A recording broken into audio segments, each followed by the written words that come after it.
Omari Salisbury here at Converge Media. I'm joined by Kevin Schofield, SCCInside.com, and Andrew Myerberg, who's the director of OPA. We're here in OPA offices right now in advance of the reports, the first 5 reports or final findings from your office that come out of the Seattle protest. Right. All right. So, man, let me hop right into it. Before we go into the protest stuff, I mean, this is a big question I want to know, 100%. Why, how, or why should the community, our community, take OPA seriously? And when one hand, you get the SPOG president saying, you know, he's not worried about OPA. We have a Councilmember Sawant, who's saying that OPA is not credible, you know, at all. Then when you get the mayor, you know, the mayor as well as the former police chief, Chief Best, I mean, even when presented with video evidence of different things, that, and I know things need to be adjudicated properly, it's just like, yeah, go talk to OPA. I mean, it seems to me like there's a very marginalized department that's over here with a very big responsibility. So it's like, why should the community even take OPA seriously and credible? Yeah, that's a good question. You know, I think, you know, there's a lot of questions in there. You know, I think, you know, from my perspective, maybe they shouldn't, right? In one way, right? I think we've spent at least the last 2 or 3 years since I've been in OPA. I've been here since July of 2017, trying to build our community footprint, right? We hired community engagement specialists. We've been working with folks at community passageways, at other organizations to try to build that footprint and get to know people, right? But the fact is, like, I think we're in a world right now where people don't trust systems. It doesn't matter if it's OPA, OIG, CPC, people don't trust systems. We have a specific mandate, right? And our mandate is to investigate any violation of policy. Again, that sounds super technical, right? But it means that anytime an officer engages in excessive force, anytime an officer is unprofessional, it's our job to do so. So the reality is that we're staffed up. We have 11 investigators. We have civilian staff. We have policy people. We have all these different pieces of the puzzle. We investigate cases. We investigate about 500 cases a year. We issue sustained findings. We sustain about 20% of our cases a year. You know, but I think, unfortunately, the way things go is what hits the press are the cases that we don't sustain, or what hits the press are the people calling us out or saying we don't do this or don't do that. Yeah. Well, if it's not hitting the press, that's not the people's fault.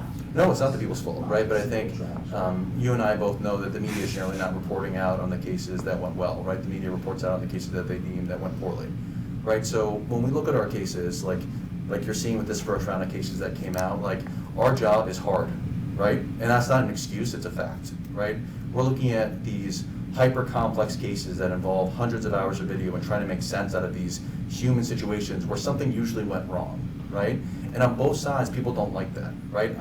You talk about, you know, President Solon of SPOG, they fight me all the time on things that they disagree with, right? And that's their job, they represent officers. Councilmember Swan, I'm sure, thinks that I should sustain every case, and she's gonna fight me on that too. But my job is not to cater to either people, right? Yeah, but there's no voices, I see it, that actually puts any faith or credibility into your office. Like I said, City Hall basically says, oh, by the way, just file a complaint. There's nothing that, at least that I've seen in the last 4 months, that's held your office up as, hey, this is an example of how things can work. This is the way things should move.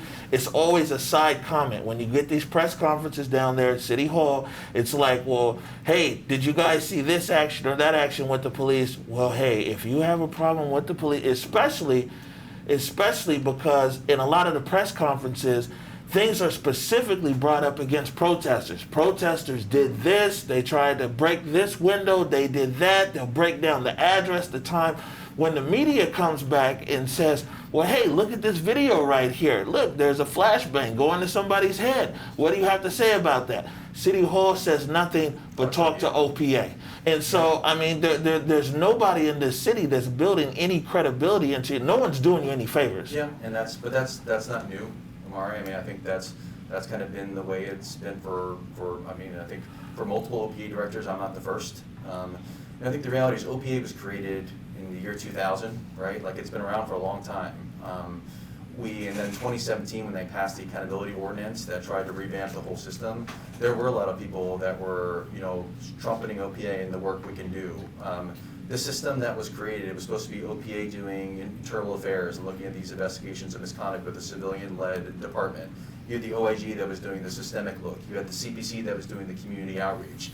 Those models together, one of them is not going to fix anything, right? But those three together were supposed to move us forward and to create a system that could be trusted, even if you disagree with the outcomes.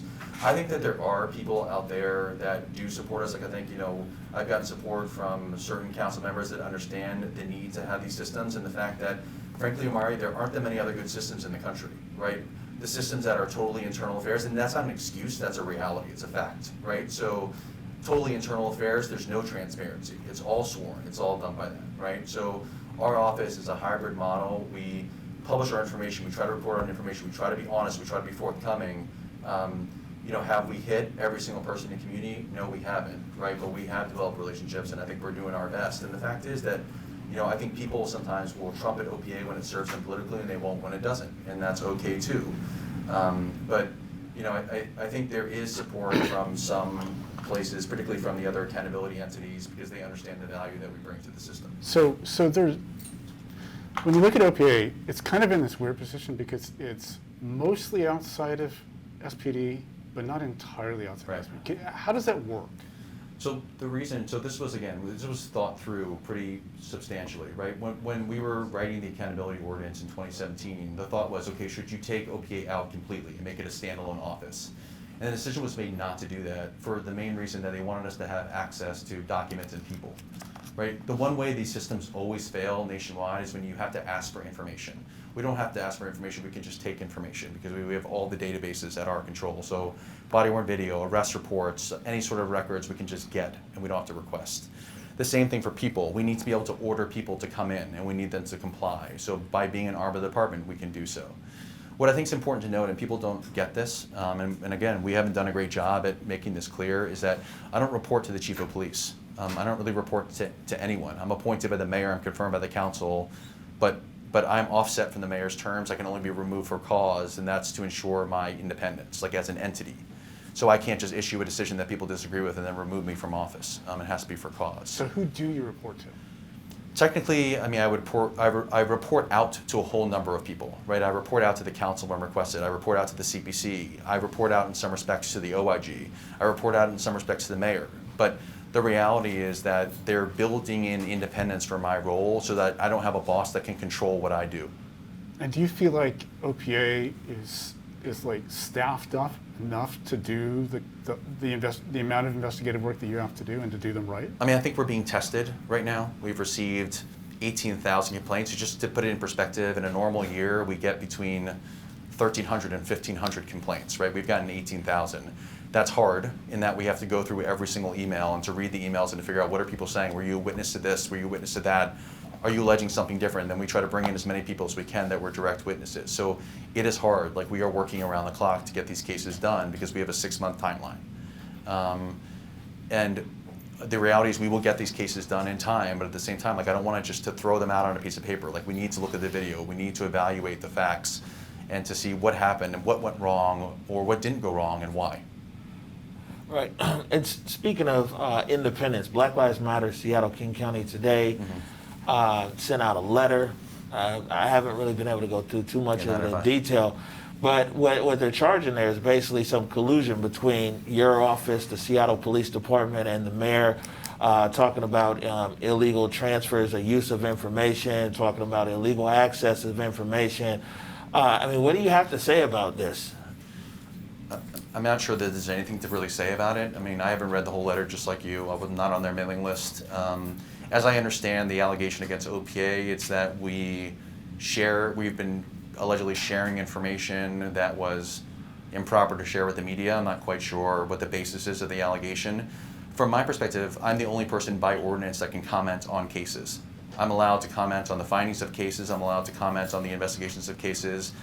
I do that, but I think the allegation that I would do it improperly, again, is false, but I'll let the OIG review that on their own time. Another question that I have for you here is that this there's an issue right now, especially being a journalist, that and this is actually in the South Seattle Emerald they have brought up here, and they're claiming, and I know that there's certain things, a case you can comment on or not comment, but be interested with this, is that Renee Renacki, the writer from the Seattle Gay News, and we saw there some of the footage. There was an officer, and we don't see the whole tape. It was an officer who went over there to the side and kind of off the screen, through the flashbang, and what Renee is saying is she now has a permanent loss in her hearing, in one of her ears. And what they're saying here in the Emerald is that the OPA has another option here, which is the Special Force or Force Review Board. Maybe you can explain, because this is just coming in right now. Yeah. What is the Force Review Board? How is this situation with somebody like Renee, who was looks like might be permanently injured now from a police action? How does this play out? When would OPA involve this Force Review Board or not? It's quite a few people that got injuries throughout the protest. So I mean, I just think. Just taking a step back, right? So the way the force review works, so you have the SPD does its own review of force, right? And then you have OPA on another side, right? The difference between the two investigations is my office is the only office that can say you violate policy and you should be disciplined, right? On the other hand, you do have entities within SPD that can look at a use of force and say, well, this may have been consistent with policy or not consistent with policy, but only my office can impose discipline, right? That's done by ordinance. So within so you get referrals from the Force Review? Yes. So what happens is that we get referrals from both, there's FIT, which is, the Force Investigation Team, right? You have the Force Review Board, which is the actual board that sits and talks about cases. And those are both within SPD. Within SPD. And then you have the Force Review Unit, right? And that's the Force Review Unit is another unit that reviews all uses of force, right? Also in SPD. Also in SPD. So these are 3 SPD units that act independently of OPA, right? So all of those units, so for example, if there's a shooting, right, what happens is that the Force Investigation Team goes to the scene and does an investigation. They call me, they call the OIG, we go to the scene, we observe the investigation into the shooting. They don't reach conclusions about the case. All they're doing is gathering facts, right? And the reason that the Force Investigation Team exists is because of the consent decree. They wanted an entity that could go to the scene, that could forensically collect evidence, that could do contemporaneous interviews, right? As opposed to a normal use of force where they would, the officer would write a statement and you would do it a couple days after the incident. Force Investigation Team goes immediately, right? So then all the cases that are created, all the force reports go to the Force Review Unit. The Force Review Unit reviews those and then they process them and they identify issues with the force reports. Certain force then goes to the Force Review Board, right? And the Force Review Board reviews that use of force. So for example, a Type 3 use of force, which was the subject of that article in the South Seattle Emerald, the Type 3 use of force would go to the Force Review Board. What the article doesn't mention, and what I try to explain to the reporter, right, another type of force that goes to the Force Review Board is if you use force in the context of protests, right, that force is reviewed through the Crowd Management Investigation Team. It goes to the Force Review Board. Hold on, who's the Crowd Management Investigation Team? So it is a unit of sergeants and other supervisors that are assigned to, because of the amount of uses of force that occur in demonstrations, and because of the varying levels of those use of force, every one of those use of force is reviewed, right? So the problem is that you have staff that normally when you use force, if you're out on the street, an officer uses force against you, right? What happens is that officer's sergeant, that officer's lieutenant, and that officer's captain reviews the force and signs off on it, right? Or says it's not in policy. That's the usual process. The problem is when you have a demonstration, you're pulling officers from all over the place, right? And you may have officers from 5 different squads that are working one event. So what they end up doing is they create what's called, and this is all policy, this is not a secret, right? They create something that's called the Crowd Management Force Investigation Team, and it's not a team like the FIT, right? But it's just a unit or people that are pulled in to do these reviews of force. So all these uses of force are reviewed by them, right? Those uses of force go through the Force Review Unit. Those uses of force go to the Force Review Board, right? So there is a review, a systemic review of the force to determine whether it's in or out of policy. At any stage in that process, right, those entities can say, we think this force is outside of policy, and they can send it to my office, right? We would then create an investigation that would go on at the same time. How often does that happen? It happens fairly frequently. Frequently? And we can pull you the numbers. SPD reports out on it. I would say it probably happens 20 to 30 times a year. I mean, I think what people don't understand is like in a general year, about 35 to 40% of our complaints come from SPD officers. And of that, probably about 75% of our investigations come from those complaints, right? But you also have the ability to decide on Yes. your own, we're going to do investigations. Yes. So it doesn't have to come from SPD. Yes. You And we be do that. pulled out to one of So- these scenes and go, yeah, I'm on Yes, this one. and we do that. Well, following up on Kevin's question then, I mean, around Seattle protests, what investigations have you individually launched? I mean, I don't know if you could speak to a particular case, but Yeah. what's the number of investigations that you, either your people have witnessed directly, or you've witnessed maybe on a screen, and you're like, man, we need to follow this up, as opposed to, you said that there was 12, almost 19,000 Yeah. altogether that came into your office.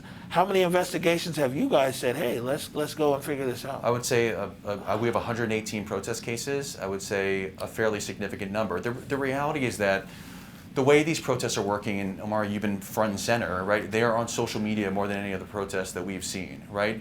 Sometimes these things, we are already getting complaints contemporaneously to me seeing something on your feed or on Twitter, right? So, for example, there's the case that was all over Twitter with the officer who was driving the unmarked GMC Yukon and then appears to drive onto the sidewalk.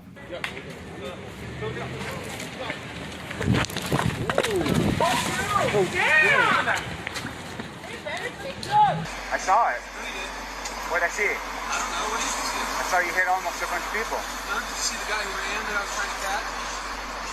By driving onto the See car? that guy? Are you the one that called them like a bunch of cockroaches? Yes, yes. What's your badge number? 6645. I think it is very, very similar. What is? Running like cockroaches.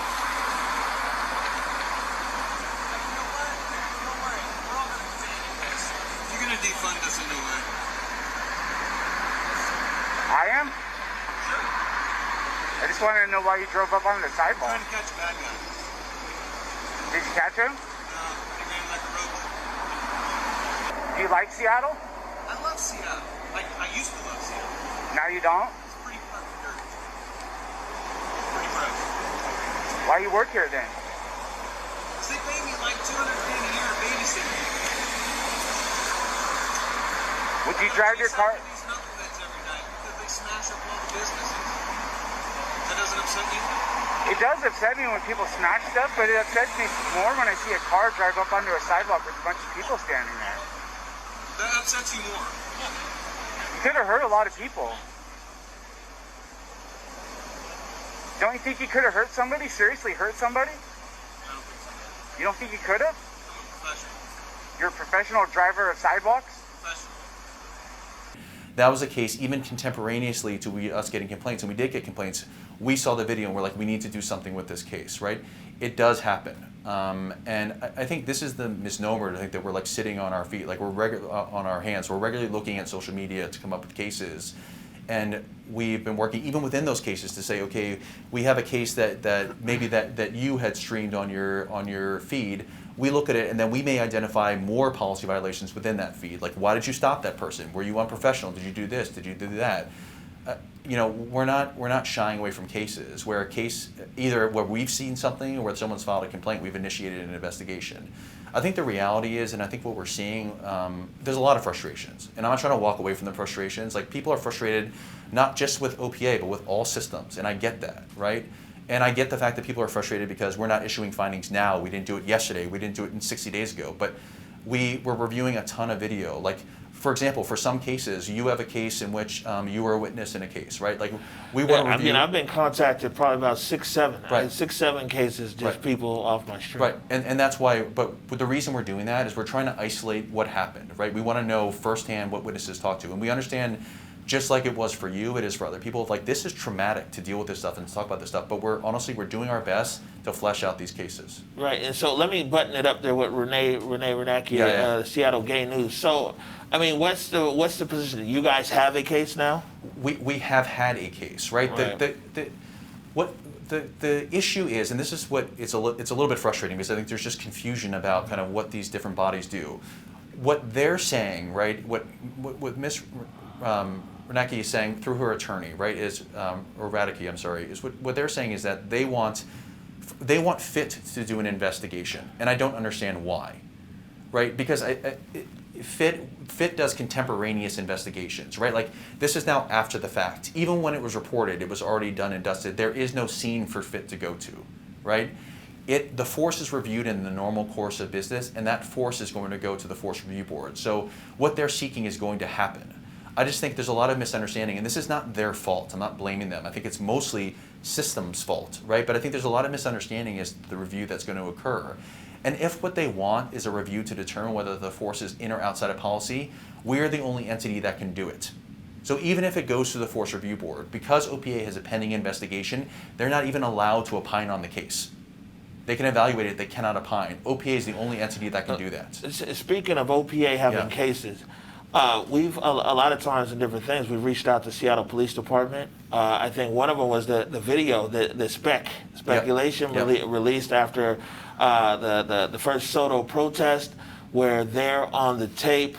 It shows bicycle officers going into a parking garage, and then I guess you'd say a suspect there running. Gets slammed up against a wall there. And, when we reached out to the Seattle Police Department, they said that, with something sitting with OPA, it's not their policy, they what they can't do, basically. And you reached out to me, and I told you. I reached out to you, and you said that there's nothing that stops SPD from releasing any tape that they want to, even if it's in your office. Yeah, so and this is always, I think OPA is used as a sword and a shield, and this is what always happens, right? The reality is that what's confidential for OPA's investigation, what's confidential is within our case file, right? The interviews we're conducting, the information we're amassing. While the case is pending, that is confidential. What is not confidential, these videos are out there. You can request them in public disclosure tomorrow and they would be given to you, right? So from my perspective, I think it's a good idea to make it public. Make the video public, show what happened, show what occurred. And I'm not saying make it public because I think sometimes what we see is that video is made public when it's maybe advantageous, and when it's not made public, right? What I would just say is put it out there. The issue that you face there is that the day before, SPOG took and I don't want to get too far afield here, but maybe this whole process is learning a lesson in the sense that SPD was taking footage from live streamers and making their greatest hits video. Then what happened is Mike Solon and SPOG took SPD's video and made it basically a SPOG commercial. And that happened I think it was a Tuesday and a Wednesday or something like that in that week.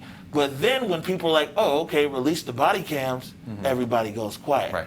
And so, if SPD within 24 hours hadn't released a whole video that they well produced, and then the next day SPOG hadn't created an ad about it, you might not have had the public saying, well, where's this body cam footage? Right, and nothing you're saying is, I agree with everything you're saying. We have no disagreement across this table, right? I think, and again, like I would say, particularly for OPA, like we're learning too, right? The fact that I'm sitting down with you, I don't generally do this. Right, in the last 2.5 years that I've done this job, I thought I would be able to issue the findings and they would speak for themselves, and that's what I would have to do. But it's just not working anymore, right? I think people want to hear, they want to know why things are being done. They want to understand what's going on behind the scenes, and it's my job, and frankly, it's my obligation to be there to have that conversation. That being said, we are going to be doing more with video, right? So one thing we've talked about already is that we have a video, and this is not a greatest hits compilation. It's just literally putting the video together to show the instant that the pepper spray was used for the pepper spray case, for example, that we're going to be posting on our website with the case. And the reason we're doing that is not to defend OPA's findings. That's not my job. And my job is not to defend the officers. That's not my job, right? But I want people, just like they can read my findings, and my findings are probably more detailed than other OPA directors have been in the past, and it's done for a reason, right? I want them to understand the facts as I've interpreted them and then my analysis, right? And disagree with it, that's fine. But the same with the video. I want you to be able to see it for yourselves. Look at the video. Make your own conclusion. I know I'm not infallible. I'm not always right. I'm not perfect. None of us are, right? But I'm trying to do the best that I can with these very, very difficult cases. And you know it. You've been a witness. You've seen the cases too. Like, they're not always that clean. They're very, very difficult. But I think to your point, the video should be out. If you have video, don't pick and choose. If you have video in one case, have it on all cases. And that's certainly from our perspective. We've heard that there is a public want and a need to see these things, and that's what we're going to do. Can you just talk for a second about just your own background, how you ended up in this job, and Sure. sort of the backgrounds of the people in your organization, so we can understand who the people are Yeah, that are of like course. doing this analysis and coming up with these findings? Yeah, so I've been here since July of 2017.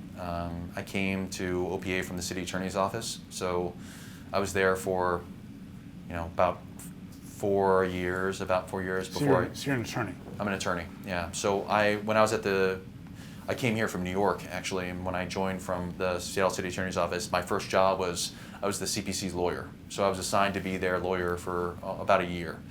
So that's kind of how I learned about police accountability. I learned it through Lisa Dugard, Jennifer Shaw, and Reverend Walden, Reverend Williams, and the people that were kind of my entryway into Seattle politics and Seattle police accountability. After that, I started working on the consent decree, and I did that for about a year. I worked with council members on legislation. I worked on Councilmember Harrell's bias policing legislation. I worked on Councilmember Hurwell's observer legislation. I helped write legislation. I was one of the writers of the accountability ordinance. So in July of 2017, when Pierce Murphy stepped down, I was asked by the mayor's office, would I do this job on an interim basis? And I said yes, and at that point, I was going to do it for 3 months and then move on. And then when Mayor Murray stepped down, Mayor Burgess asked if I would put my name in for the permanent position. I did, and there was the process, and I was selected as part of the process. So I've been here formally since November of 2017 when I was confirmed by the council. So coming up on 3 years. Coming up on 3 years. My term is over December 31st of 2021 is when my term is over.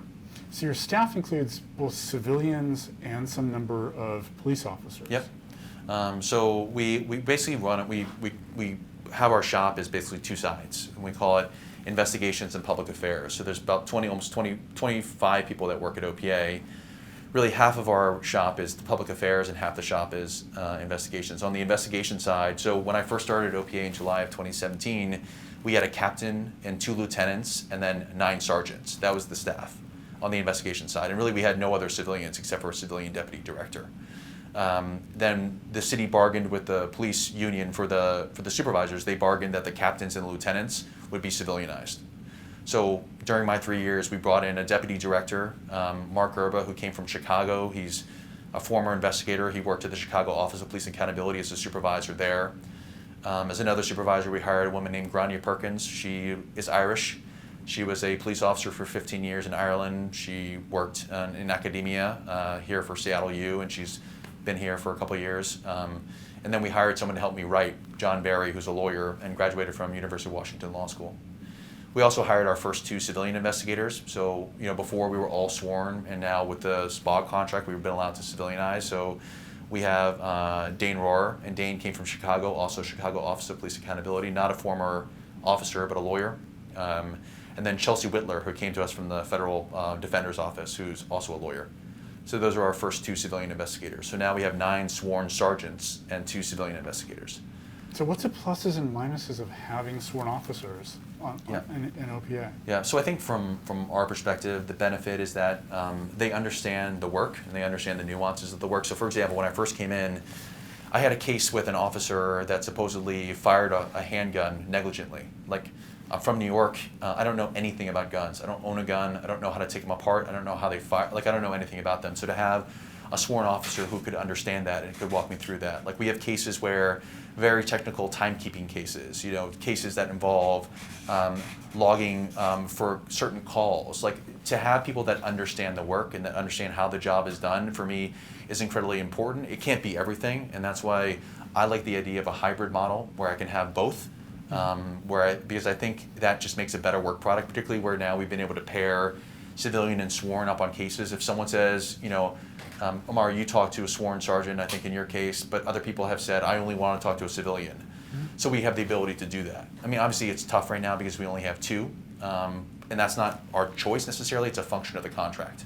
So, but you got to admit, it could look bad, yeah, right? Absolutely. It really can create this impression that you are too tight with the police department. Yeah, and I think that's fair. I mean, the fact is that, I don't think you're going to hear from anyone in SPD that we're too tight from the police department. I think, but it's a legitimate. Why do you say that? I think they view us as we are holding them accountable. I think I get people upset at SPD all the time about certain findings, about why we did certain things, there's been articles out there. I remember the ISACs case. I'm sorry, I gotta jump in here Yeah. though, because these city offices are always playing like, oh no, those guys don't like me, and oh it's this and that and everything else. So I mean, when you just come out to the public and you say, well, man, maybe the police give us pushback or the union gets us pushback, it's what everybody's saying. Yeah. I mean, so it's not really reassuring to the public. I'm just being honest with you.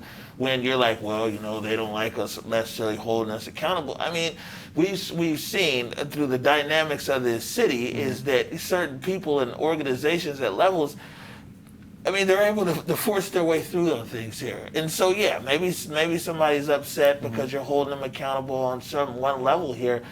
But I mean, the public perception is there's limited accountability here, and the public perception is also, like Kevin alluded to here, is that there is this it's optics. You said half of your staff is PR. These guys, it's optics issue as well. Yeah. You get what I'm saying? Yeah. So do you guys really? I mean, do you believe OPA has teeth? Do you believe that the work that you do and the findings that you do make a difference?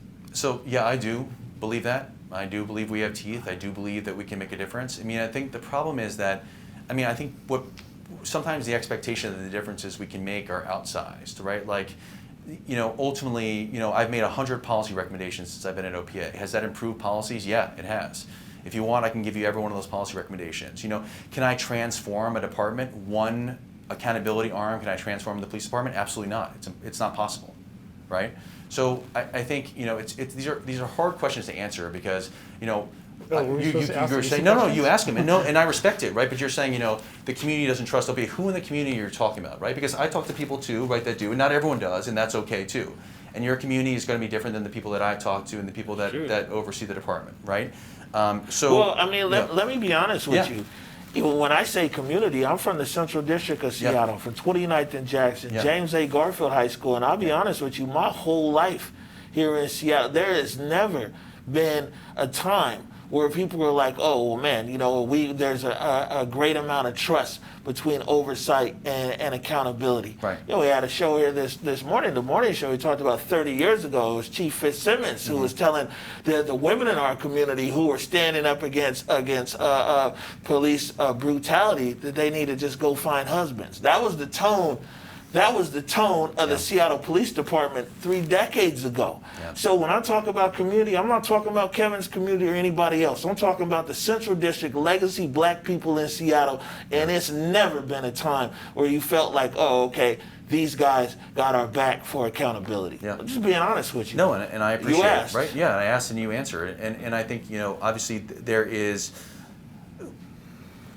I could discipline officers. I mean, I could find that 75% of cases are outside of policy, and I'm not sure that would build confidence either, right? Like, I guess what I really struggle with, right, is to have these conversations. Like, we have 3 community engagement specialists that are not just people that we hire that we think are good media people that are from those communities, right? We have one woman who's from Geneva Taylor, who's from Rainier Beach, right? That's where she's from. We have Enrique Gonzalez, who was a former CPC co-chair and is from Seattle and is part of this community, right? Like, we have spent the last 2 years trying to build connections, right? To say to people like, you can trust us or start to trust us, right? I can't convince people to trust us. I mean, but right? I think it also goes back to levels higher than you. Again, when people in leadership positions and elected positions downplay OPA, downplay OPA's presence, downplay, oh, by the way, just go talk to OPA. If you get it from, I mean, like I said, no one's doing this office any favor if you're talking about, I mean, because anybody at City Hall definitely outranks the hardest working community engagement specialists. Yeah, I think that's right. But again, I mean, these are, I mean, they're the right questions, but they're questions for me without an answer, right? Like, in some respects, like, I think the reality that the expectation is that, even if I was the greatest OPA director in the history of the world, that I'm going to fix 300 or 400 years of injustice, I think is a little bit unrealistic, right? Like, what I'm trying to do in my way, and is it right? Is it perfect? No, it's not, but it's to move the system forward, right? Like, I built relationships that we didn't have before. Are they perfect? No, they're not, right? Of course they're not, right?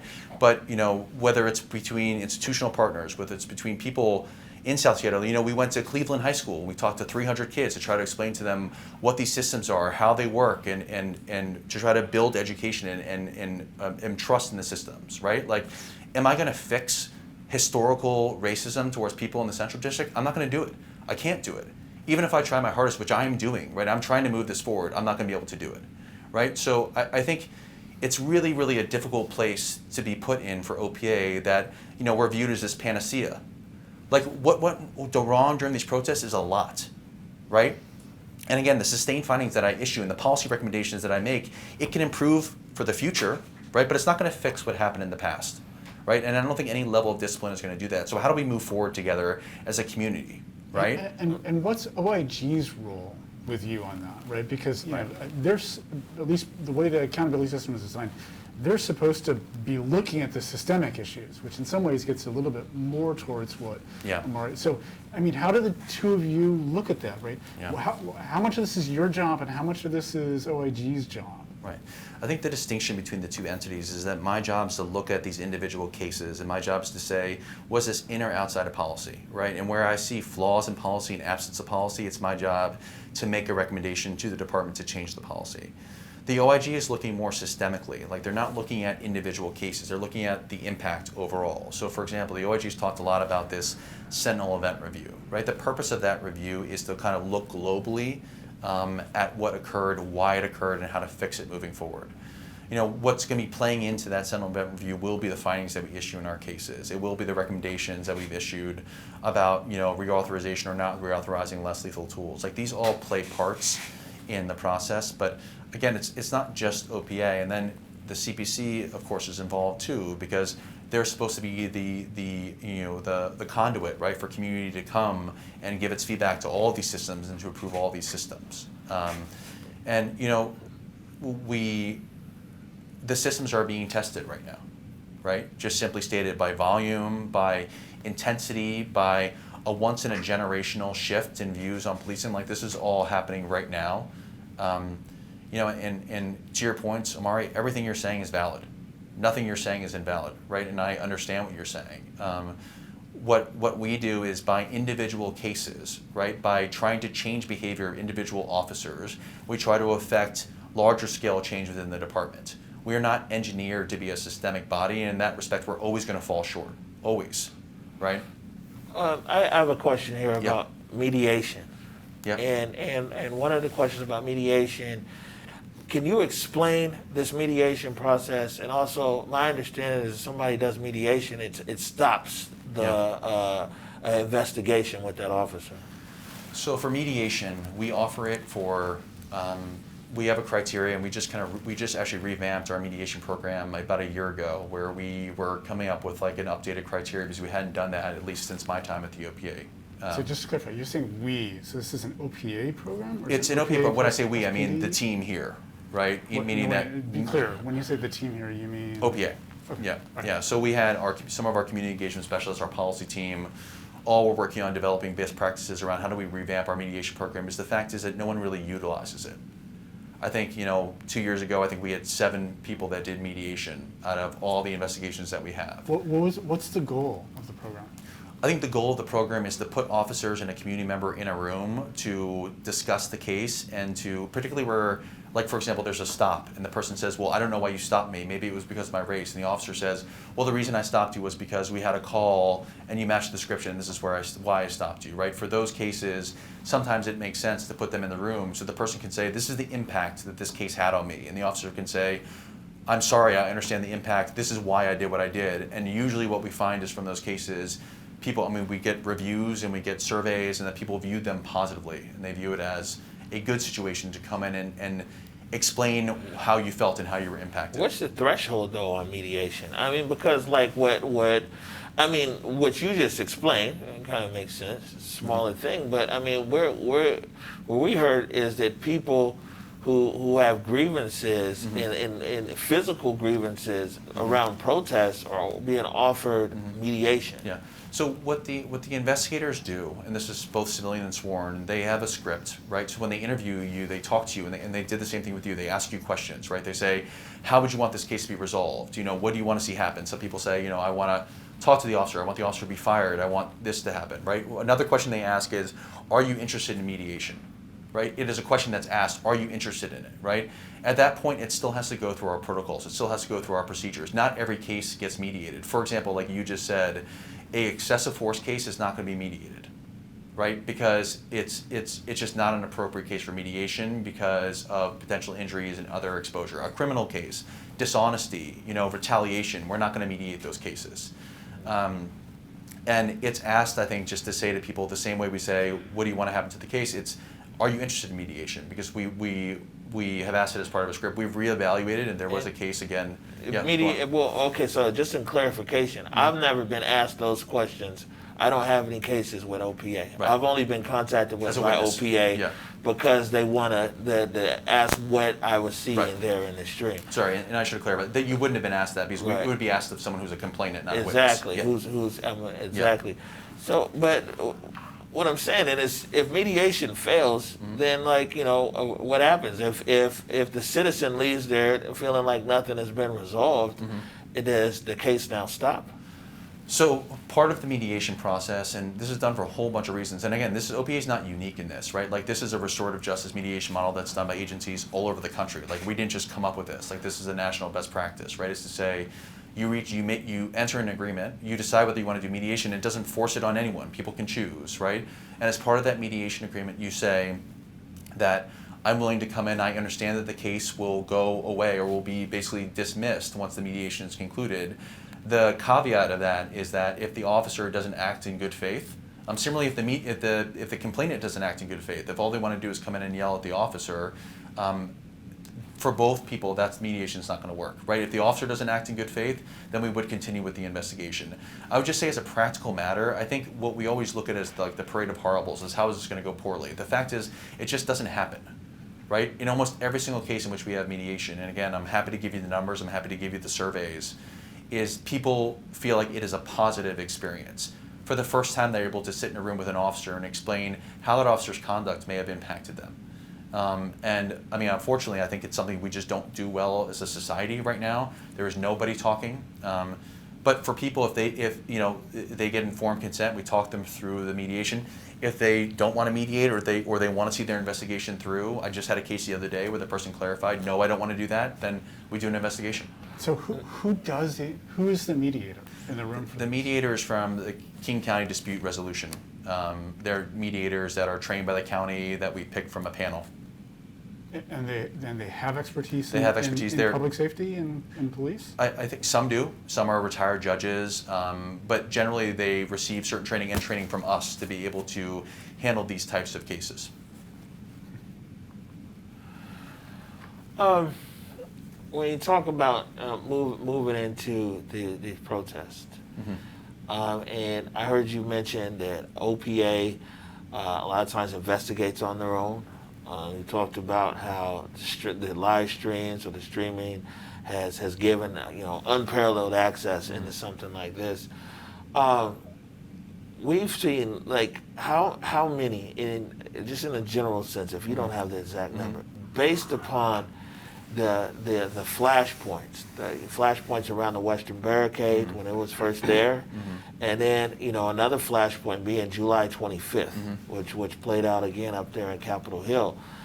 How many investigations have you guys launched just based on these incidents? Because when we look at the tape, and I guess this is why things need to be investigated. When you look at the tape, there's a lot of things that fall out of alignment with the use of the flashbangs. My understanding is it's supposed to be like 30 feet, and you're not supposed to throw them into a crowd. But clearly, it's less than 30 feet. It is definitely getting thrown into a crowd.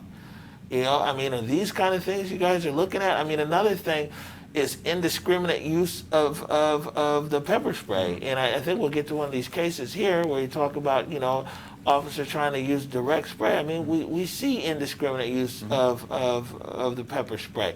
It's sprayed out there all the time. And, what are you guys doing for some of these things, especially because the public, it's in the public purview. The public is seeing exactly what we're seeing, whoa, there goes a flashbang exploding right next to somebody's head. Whoa, they're looking at all these people that are getting missed. What are you guys taking the lead on? So, when you say what are we taking a lead on, you're saying what cases have we initiated out of those? What cases are we investigating out Yeah, of those? I mean, are you guys driving something forward, or like you said that your office initiates stuff? Yeah, You said sometimes yeah, you guys look yeah. at stream. Maybe you can be more detailed about that. I mean, if the reality is I probably can't be more detailed about that because, so let's say we have about 20 some odd cases that come out of the July 25th protest. Just with that protest, around 25 cases, right? We have probably around 60 some odd cases that came both from May 30th, May 31st, and then up to kind of the seeding of the East Precinct and the creation of the CHOP, right? So of those, I can't tell you how many that we initiated or that were initiated by someone else. And sometimes it's simultaneous, right? Sometimes I've sent a complaint in to say, hey, take a look at this, and there's already been 5 complaints that we've gotten over social media. So I really can't give you a number about that. If what you're asking is, are we looking both at the big picture of, like, for example, the dispersal from the first one that you recorded where there was the pink umbrella, we're looking at that, right? We're looking at the case, and again, you were interviewed in this, in the case where they're pushing people back and they're using pepper spray that affects media, right? Like, we are looking at those cases, and we have a number of other cases that stemmed out of those protests too. So for our cases, we have kind of big picture cases where you're looking at overall dispersals, overall tactics, and that goes towards a command staff member, and then the smaller cases that deal with the uses of force. Speaking of overall tactics, and you talked about there's a crowd management unit. Yeah, how trained is the SPD in when you talk about crowd management? I think people know de-escalation, and we talked about this. De-escalation officer one-on-one. You know, how do I de-escalate? Maybe they come across somebody, a suspect or anybody, how do I bring it down? Verbal judo, whatever it might be. How trained, though, is SPD on de-escalation in a large scale at a protest, and especially when the people are protesting them? Yeah, and I think the answer is, it's kind of I think you know the answer to the question you're asking. I think the reality is not very well and not very much, right? The recommendations that we've made and the OIG has made is that they clearly fell short there, right? Whether it was between communication, whether it's between, like you talked about the Western Barricade, like the decision-making process to say, okay, why set up the barricade? Why not back off and let people go by the precinct? Certainly those are things that we are looking at tactically. Yeah, but even that, maybe you let the people pass, maybe you didn't. But just from day one, it's like, you have thousands of people right there, and you have the police right here. Even at a concert, the artist isn't right next to the barricade. Agreed. It was inaudible there. There was a listener just as a layman, we can't hear anybody. I don't disagree with you, right? I think from one of the recommendations that we made to the council and to the federal court was to say, like, if the protests are about you, why are you front and center in the protest? Like, it may make sense to back off and to be, for example, if you need to protect infrastructure, do that. But creating these lines and putting yourselves front and center with protesters when they're protesting about you is probably not a great idea. So you issue recommendations, OIG's issued recommendations, CPC's put some recommendations in on this. Whose job is it to actually fix this? Well, I think it's an amalgam of people, right? It's not. It's ultimately where the legislation from the council went wrong, right? Was because these issues are still under the purview of the federal judge, right? So if you're going to change this stuff, which you can do, right, and which I don't think anyone is opposed to changes, you have to go through the process, right? And that process means, it doesn't have to be that slow of a process, but the process means you got to go through the Department of Justice, you got to go through the monitoring team, you got to go through the federal court, and the court's got to approve it. So I think from our perspective, we are advocating for changes to the policy. The policy should be changed. For example, right now officers have discretion to use, blast balls and pepper spray for simply destruction of property. Like, should that be the case when you're balancing out the impact that those things can have on people versus the need to protect property? These are recommendations that we've made to say, why don't you change this? Why don't you move this forward? But even if I wanted to tomorrow, I can't change them. So honestly, it's part of the problem here that this consent decree and the whole process around it that was put in place to stop misconduct from the police now becomes sort of a boat anchor that's stopping us from move faster. Yeah, I guess in some respects you could look at that as a problem, right? You could say that the consent decree is slowing down the review process. In other respects, you can say that what the consent decree also does is to have evidence-based determinations and policy changes that aren't just made on the fly or aren't just made over the span of a week, right? I think there's something to be said for being deliberative about policy and being deliberative particularly about policy when you're going to have ongoing protests that may become violent, that may not need to be dispersed. Does that mean that everything goes status quo? No, it doesn't, right? But it means that we should be careful as a city when we're thinking about how to alter these policies and how to move this process forward. A question that comes up a lot is it seems that either the chief, you make a recommendation, and then it's like, say you make a recommendation and sustained, the chief agrees with you, that's still not final. So but then say that you make a recommendation, the chief disagrees with you, it's still not final. It's still, I mean, one of the comments we get a lot from the public is that, these things, they kind of just bounce back and forth. At least the cases the public sees, is that they bounce. Who's the officer? Adley Shepard. So when you say not final, you're talking about the appeals, Yeah. right? Yeah. And so like the public is like, hey, you know what? Just hypothetically speaking, OPA says this person should be fired. Right, and it could go over there to the chief. And if I'm wrong, I want you to correct me because we always like educating people. Chief could agree with you, fire this person, but then it goes over to the union and they're bargaining or whatever, their arbitration, and they and ultimately can go in front of a judge and then they get restored back here. Or you could come up with a finding and say, hey, this person needs to be fired. And the chief could be like, yeah, thanks, have a good day. And so what does that leave the general public to think? Yeah.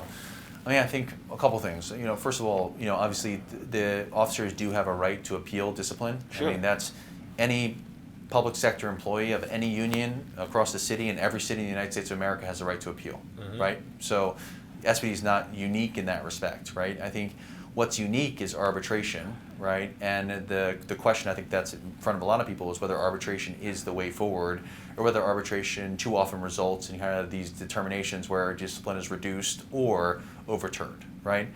From OPA's perspective, when we recommend that a case be sustained, let's say a dishonesty case, and we say, this officer should be fired, the chief agrees with us, that officer is fired, they are gone, right? It is possible that they're going to get their job back, right? It's possible. But that's why it's even more important for us to take our time, because ultimately our case is what's used in that arbitration, right? We need to be able to prove our case. We need to be able to make sure that we meet the right standards so that it doesn't get overturned. There are situations too, though, where it could be overturned, right? And I think that was one of the big issues with why the court deemed the appeal system for SB to be out of compliance with the consent decree, right? The court said, how can you have this outcome with the Adley Shepard case where OPA recommends that they be terminated, the officer be terminated, and all of a sudden a arbitrator overturns it, right? Does this show that the appeal system is not working and has to be rethought, right? And I think that's a legitimate question.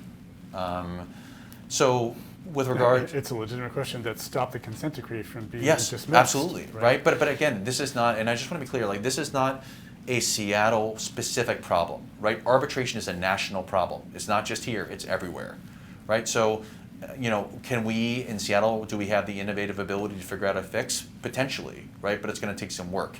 And that Seattle has gotten this wrong is to be honest, everyone else has gotten it wrong too. So I think we're all trying to move that forward a little bit. As far as the chief, you're right. The chief tomorrow, I could say that every case is sustained and the chief could say no, right? And the reason that was done, and again, this was not just the chief or OPA or the mayor or whoever you think came up with this, this was a deliberated, thought through decision. CPC, other people, other experts were involved in this decision to say that the chief under city charter, right, and as the leader of the department, right, should have the decision to hire and fire. That should be vested in the chief. It may be the case that the city of Seattle doesn't want that anymore, right? That maybe they want a community board. Maybe they want OPA to be the one to issue the findings. Probably not, given what you've been telling me. But maybe they want someone else to do it. If that's the case, then we're happy to research it and step aside and to empower the people that the community thinks should be doing it. I mean, again, we're not. I don't want to think that we're vested in empire building. Do we do things perfectly? No. Is there a better way out there? Yeah, maybe there is, right? But I think what we've tried to create is a system that works well here, but it's going to have to change. It's going to have to evolve. Every system is evolving right now. And arbitration needs to be fixed. And if there's other suggestions that you have, I know you've come up with things too, I'm happy to hear them. About these findings, Yeah. closed case summaries here. So we've got five cases, and a few of them here are already just, They're pretty short. A couple Yeah. are pretty short. I think there's two in particular probably we're Yeah. spending some time on. One is the pepper spray, pepper spraying the boy. And the other is the one where an officer ended up, it seems like he put his knee on the neck of a suspect. Yeah. So which one do you want to discuss first? Do you have a preference? Well, let's do the officer's knee. Okay. So part of our investigation is, so in that case, generally what we've done is we've taken the video that community members have recorded, and then we've used that as a starting point to see, okay, can we identify where people are situated, who's involved in what? And then what we'll do is then we'll isolate the body-worn video. We'll say, okay, we've identified these 3 officers were involved, and we're going to watch their body-worn video and then try to say, okay, what happened and why were things done in the way they were done. This is a unique case in which the best video that we had ended up being the Twitter video that was recorded by, I think, was Matt McKnight, which was a really good video. That showed from our perspective, you see the officer involved is taking a subject into custody, and the person has run out of a T-Mobile that was being looted. Grab them, they pull them down, and they're prone to handcuffing, which means that the person is lying on the ground, and they're putting weight on the body to hold them down so they can handcuff them. And the officer's knee, from our review of the video, is rested basically across the neck here. And then it's kind of readjusted again, resting on the neck, and then you can hear people in the crowd saying, "Get your knee off his neck," and then you see another officer pull the knee over. When we looked at it, from my perspective, that's not how SPD trains. You're not trained to put your knee on the neck. Frankly, you're trained to put the knee on the back of the shoulders and by the base of the neck.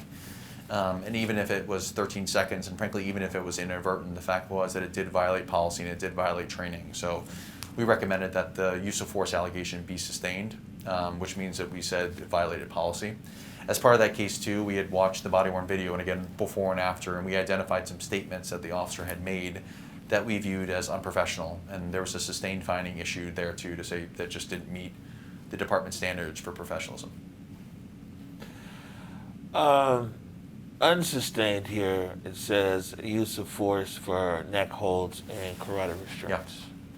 Can you elaborate on that? So what we ended up looking at for that case was to say, like, could we prove that the intent of the officer was to immobilize or restrain the person by restricting the breathing, right? That's the element of the neck or carotid restraint.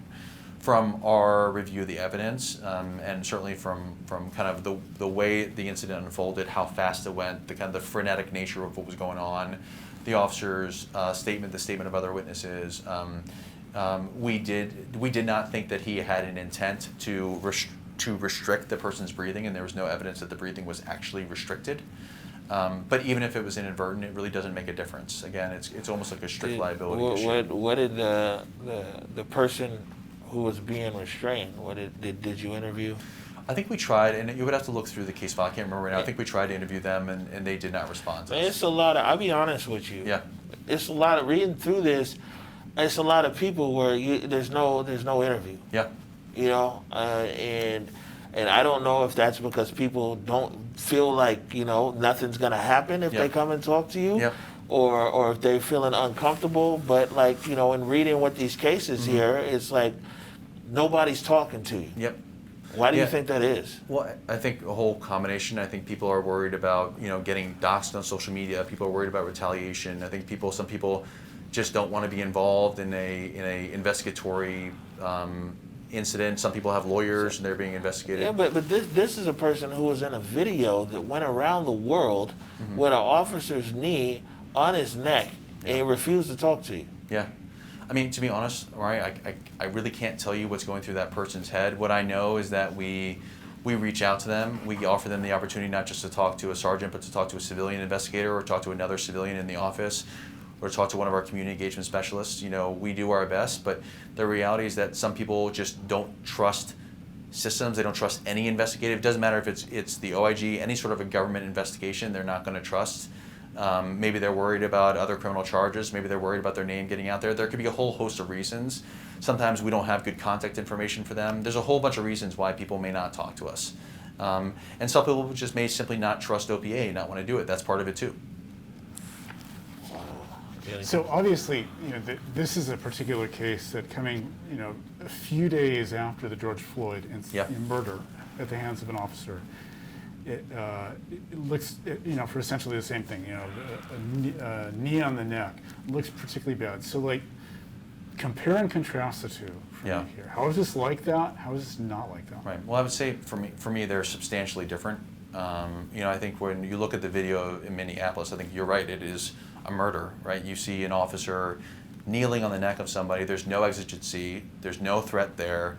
He has his hands in his pocket. There's not people. It's not like it's an active looting, protest, rioting situation. It's totally different, right?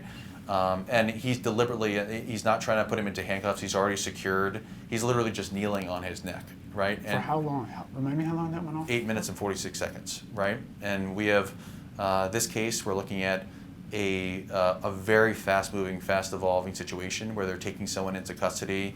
The incident lasts for 13 seconds. Because another officer moved his knee, not because he moved his own potentially. knee. I mean, I think. Well, I would say to you that given the other arrests that they occurred, what they're doing is they're cuffing them and they're moving on, right? Like, this is not a situation where even had the knee not been moved, there was only so much longer he was going to stay on this person's body. They're trying to arrest other people coming out of the store. And that's not just conjecture. That's if you watch the video and you see the other arrests that are occurring. They last for about 10 seconds, so they're cuffed, secured, and they're moving on to the next person. So, but again, I think that officer, you're right? That officer did exactly what we would expect him to do, is he sees the knee and he moves the knee, right? Where in Minneapolis, we didn't see any of that, right? You saw officers lined around them doing nothing and just keeping people back. And this is the same situation, right? You do have protesters that are yelling at them. Like, what you don't see is, because the video is taken from that perspective, there are people lined around the officers that are, yelling and screaming at the officers. And I'm not saying it's wrong. They're yelling at them to remove the knee. But I think they're two very, very different scenarios in my perspective. Okay, let's talk about the other case. Let's talk about the pepper spray case. Sure. So I don't know if there's any questions, or you just want me to go through kind of where the findings. Yeah. So for that case, when we evaluated the case, we started from the premise, because if the complaint was that the child was targeted with pepper spray by an SPD officer.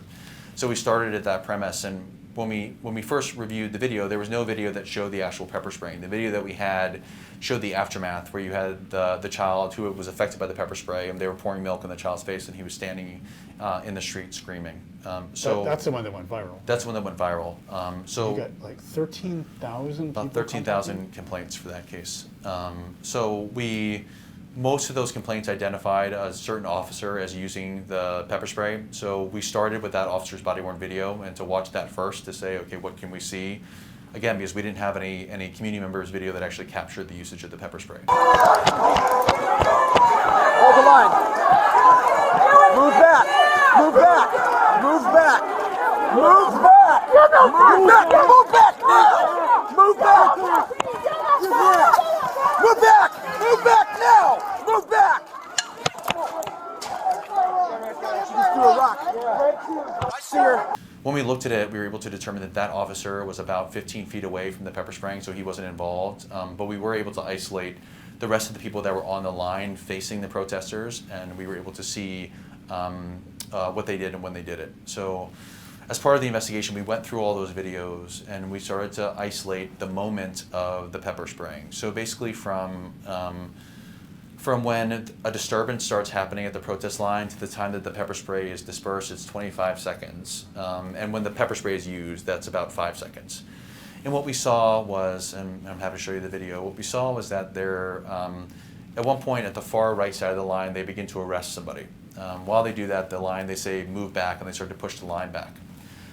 A protester who's wearing a white shirt pushes through the line, and she pushes into an officer, grabs the officer's baton, and starts pushing back with the officer. At that time, simultaneously, a supervisor, who was the individual that actually used the pepper spray, comes behind that officer and then directs a pepper spray burst at this protester.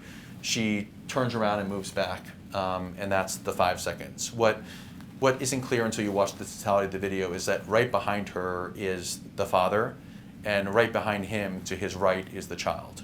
So looking at other video, what we're able to do is we're able to see that before this disturbance happens, he's about 10 or 15 feet away from it, towards the middle of the line. So the disturbance starts to occur, and he moves with the child towards the disturbance, and then the pepper spraying happens. So when we were looking at the video, you can't see from our perspective, or certainly from the officer that uses the pepper spray, you can't see the child. The child is behind and down.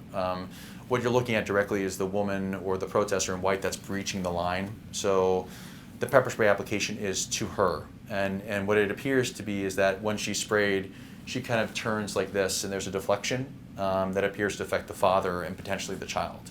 So that's what we saw. So the evidence is pretty clear that they did not know that the child was there, and certainly that was consistent with the video. So one of the issues that Black Lives Matter has raised in court around this, specifically around the use of pepper spray, was, it does splash, and they tried to argue to the judge that pepper spray should only be allowed in cases where it was not going to splash on other people, right? In a case like this. So what do you think about that? Yeah, I mean, I think in a perfect world, I would agree. When you look at these cases and when evaluating like what force options are available at that time, so you have the person pushing through the line, so you have a couple options, and in the video you can see that he also has a blast ball. The supervisor has a blast ball. Like you said, Amari, earlier, a blast ball would be inappropriate then. It's too close, you have too many people. The blast ball should go to open space with the purpose to move people back. It shouldn't be directed at people, it doesn't go at people. So that's not a viable option. The other options that are available are grabbing the person with your hands, pulling them down, using other force to take the person into custody. You could use a baton theoretically, or you could do nothing, right? I mean, that's a viable option too. And I think when you're looking at the totality of the circumstances here, it seems like the best option available to him, even understanding that there is kind of the spill-off spray, is pepper spray, because you can direct it at one individual, even though it does affect other individuals. It's an imperfect tool, just like all of these force tools are. So, I think the scenario in which pepper spray then works, even if you went with the Black Lives Matter's perception of how it would work, really that works maybe in a patrol context, right, where you have one suspect and officers, and you can target that one suspect just like a taser, right? You can use a taser on one individual, but a taser wouldn't be utilized in a protest scenario. It's just very difficult. There is no true tool that can be used. So again, it's weighing the risks and benefits of the usage, and maybe the answer is that you don't use it, I think, but that is, and at that point that was the tool available to them, and I don't know that there were other force options that he had at that point. What's the expectation on timelines? Are you have 180 days? So when's the next time that we're going to see some more releases here from these protest cases, other cases as well, but especially these protest cases? Yeah, and thank you for mentioning that too, because we do have a lot. I mean, I think what people forget, and sometimes what we forget, is we're trying to prioritize the protest cases. We have other cases that are going on too, and frankly other termination cases that we have coming up too, that are unprotest and not related to the protests. We have 6 months to do the cases. Our goal, and I think it was too much, we wanted to do them in first 90 days, and then that just wasn't realistic given the volume of cases that we got. This case was issued at about 120 days. We're going to keep rolling with decisions as we go. All of the cases will be done before that 6 month expires, so that if they're sustained, discipline can be imposed. But for the bigger cases, the bigger dispersal cases that have more witnesses, the reality is that they're going to be done closer to that 6 month period as opposed to, now. But they will be rolling. I think around every 2 to 3 weeks, we're going to have another batch of cases that will come out. And just like this, there'll be some cases that are sustained, some cases will be not sustained. I think people will probably disagree on both sides, but we're going to keep pushing out the decisions, and we're happy to be there to answer your questions and other questions, and to address issues that people see. Right. And what clearly no system is perfect. Yeah. We agree on that. But what are some of the things that or tools that you currently don't have at OPA that might make your job more efficient or easier or transparent? Well, I would say so right now, like, I'm very much beholden to contract in how I utilize, for example, like how I utilize civilian investigators. I can only have 2. I can only use them on certain cases. On other cases, if it's a termination case, I have to pair them up with a sworn investigator, right? When I make recommendations to the department, they don't have to do them. Right, they can respond to me and say no. perhaps one thing to consider is, do you make recommendations from OPA mandatory, or do you create a situation where if OPA, OIG, and CPC all agree on a recommendation that has to be mandatory? Do you rethink discipline? Do you rethink whether or not you want OPA to be the one recommending discipline, or do you want some other disciplinary board recommending discipline? I mean, these are all things that could improve the system, but again, even those improvements would have their own flaws. You'd have to fix those flaws too. So I don't know that there's any necessarily one thing that can fix it. I mean, certainly though, we our ability to do things in an impartial way, to not be affected by political pressures, to be able to be independent, I think are crucial to move forward. So you've got 5 cases coming out now. How do you expect these to be received by the public, and how do you want them to be received? I mean, expectation is hard, right? Because I think within the public, like with the conversations we've had about, trust in systems or trust in OPA, I think there's going to be varying degrees of trust in certain communities or in certain groups, right? So that's expected. I think there's going to be some people that have already reached conclusions about these cases, and no matter what I write, that's going to be where they go. It doesn't matter what I say. Some people will see it and say, okay, well, ultimately you're already biased. We're just rejecting what you say out of hand. I think other people, and I think the people that we're trying to reach are, what I think is the majority of people that say, okay, what actually happened? What are the facts? Walk me through them and let me understand what occurred. People that understand that these cases are really complex, and that there's a lot of video, there's a lot of facts, and we're trying to present all of it to people with a conclusion, but allowing them to make their own conclusion. So what I hope, I don't know what to expect, but I think what I hope is that people will read the cases. I know they're long, and I apologize for that, but I hope people will read the cases, will watch the video, and will understand that, again, like we've talked about, it's an imperfect system, but we're trying to improve, we're trying to get better, we are trying our best to hold people accountable, knowing that we have a huge task, and not just us locally, but nationally, a huge task to move policing and police accountability forward. Andrew Myerberg, Yeah, Director, OPA, thank you for your time. Thank you, sir. And Appreciate it. I know we'll be in touch. Yeah, I'm sure we will. Thanks. Thank you. Yep, thanks.